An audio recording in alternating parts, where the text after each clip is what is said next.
एक बार फिर स्वागत है आपका बालाजी स्टडी पॉइंट की ऑनलाइन कक्षा में।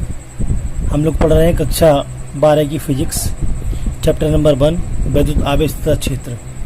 आज इसके अंतर्गत हम पढ़ेंगे बाहुल आवेशों के बीच बल। ये भी आर्टिकल जो है हमारा वो कूलाम के नियम पर आधारित है।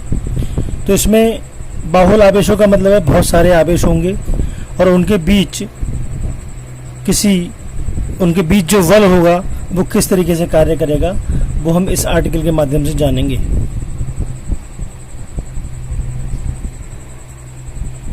माना एक निकाय निर्वात में स्थित है जिस पर n विद्युत आवेश Q1, Q2, Q3, Q1 स्थित है। देखिए ये निर्वात है, निर्वात में हमारा एक निकाय स्थित है Q1, Q2, Q3। ऐसी और भी यहाँ पर आवेश हैं, लेकिन हम केवल यहाँ पर 3 आवेशों पर विचार करेंगे और उन 3 आवेशों के माध्यम से ही हम पूरे जो बहुत सारे आवेश हैं उनके बीच जो बल कार्य करेगा वो निकालेंगे। तो ये देखिए आप कि माना एक निकाय निर्वात में स्थित है जिस पर n विद्युत आवेश Q1, Q2, Q3, Q1 स्थित है। हम 3 आवेश Q1, Q2, Q3 पर विचार करेंगे। अब कूलाम के नियम के अनुसार हमने पढ़ाया था कि यदि किसी 2 बिंदु आवेशों के बीच लगने वाला जो बल है F 1/4πε0 Q1 Q2/r² के इक्विवेलेंट होता है। यहाँ भी वही है कि Q2 के कारण Q1 पर लगने वाला बल, Q2 के कारण Q1 पर लगने वाला बल अब 2 के कारण 1 पर लग रहा है तो यहाँ पे हमने F12 लिख लिया 1/4πε0 Q1 Q2 अपॉन R। ये वाली डिस्टेंस दोनों के आवेशों के बीच की दूरी कितनी है R12 का स्क्वायर। और यहाँ R12 हम एकांक वेक्टर ले लेते हैं। एकांक वेक्टर का मान 1 होता है, इससे लिखने से कोई फर्क नहीं पड़ता है।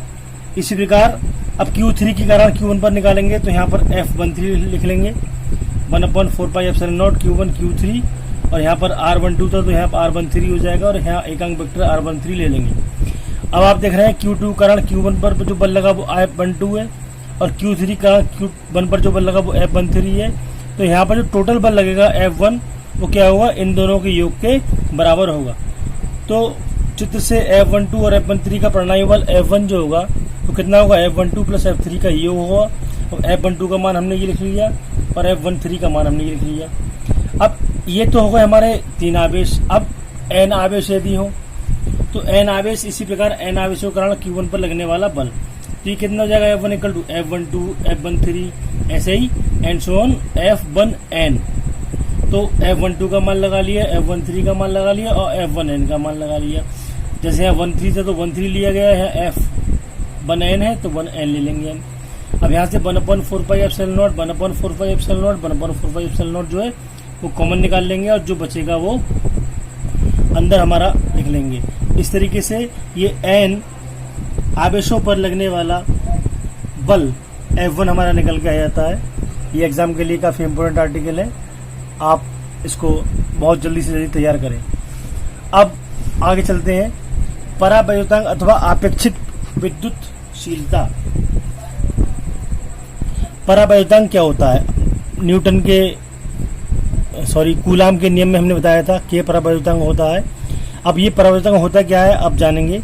वायु और निर्वात में स्थित 2 स्थिर बिंदु आवेशों के बीच बल क्या होता है, 1/4πε0 Q1 Q2/r²।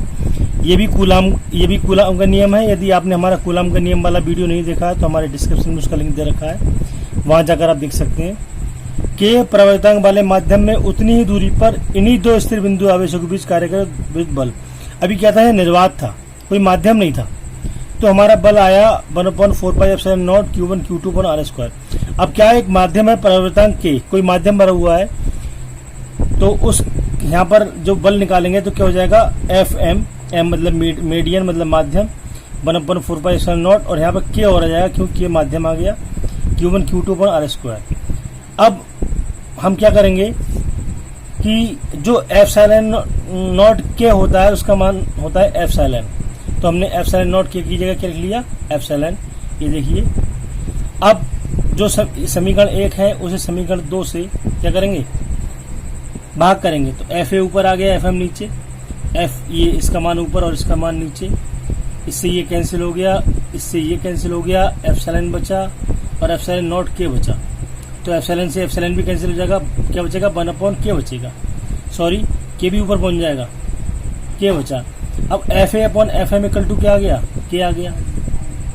अब K के लिए भी चूंकि एप्सिलॉन नॉट के इक्वल टू एप्सिलॉन होता है, तो के का मान निकालेंगे तो एप्सिलॉन नॉट नीचे आ जाएगा।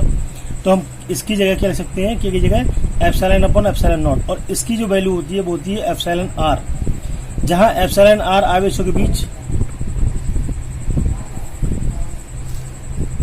माध्यम की विद्युत चुंबकशीलता है, विद्युतशीलता है। अतः किसी, अब इस वाली समीकरण से आ जाइए, अतः किसी माध्यम का परावैद्युतांक मतलब जो के है वो F A upon F M के अनुपात के बराबर होता है। एफ ए क्या है, वायु और निर्वात में स्थित दो बिंदु आवेशों के बीच लगने वाला बल, और एफ एम क्या है, के परावैद्युतांक वाले माध्यम में उतनी दूरी पर उन्हीं दो स्थिर बिंदुओं के बीच लगने वाले बल के अनुपात को हम क्या कहते हैं, परावैद्युतांक के कहते हैं। लिखा है अतः किसी माध्यम का परावैद्युतांक वायु में कुछ दूरी पर स्थित बिंदु आवेशों के बीच कार्यरत वैद्युत बल उन्हीं आवेशों को उतनी दूरी पर उस माध्यम में रखने पर उनके बीच कार्यरत वैद्युत बल के अनुपात के बराबर होता है। तो आप सारे नोट्स अपने बनाते रहिए, अच्छे से अपने फिजिक्स को तैयार कीजिए। अगर कोई बात समझ में ना आए तो कमेंट करके हमसे पूछ सकते हैं, आपके हर कमेंट का हम जवाब देंगे। आगे फिर मिलते हैं नेक्स्ट वीडियो में।